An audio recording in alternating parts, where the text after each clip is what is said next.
Aujourd'hui, il faut regarder la réalité en face et nous avons affaire à une violence d'État qui terrorise des populations civiles. Ça fait des mois qu'en toute impunité, la classe politique israélienne, celle de Netanyahou, poursuit son œuvre de répression et de destruction, opérant une annexion de facto des territoires palestiniens.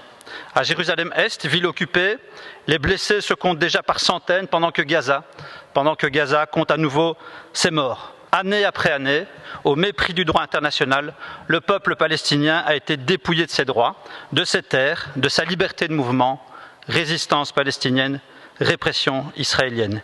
Et les mots polis et timorés des Européens n'y ont rien changé. Face à la radicalisation israélienne, les déclarations de principe sont devenues dérisoires. Jusqu'où devrons-nous aller dans l'effacement des perspectives de paix avant d'agir? Combien d'injustices encore faudra-t-il? Eh bien, nous, socialistes, nous vous le disons.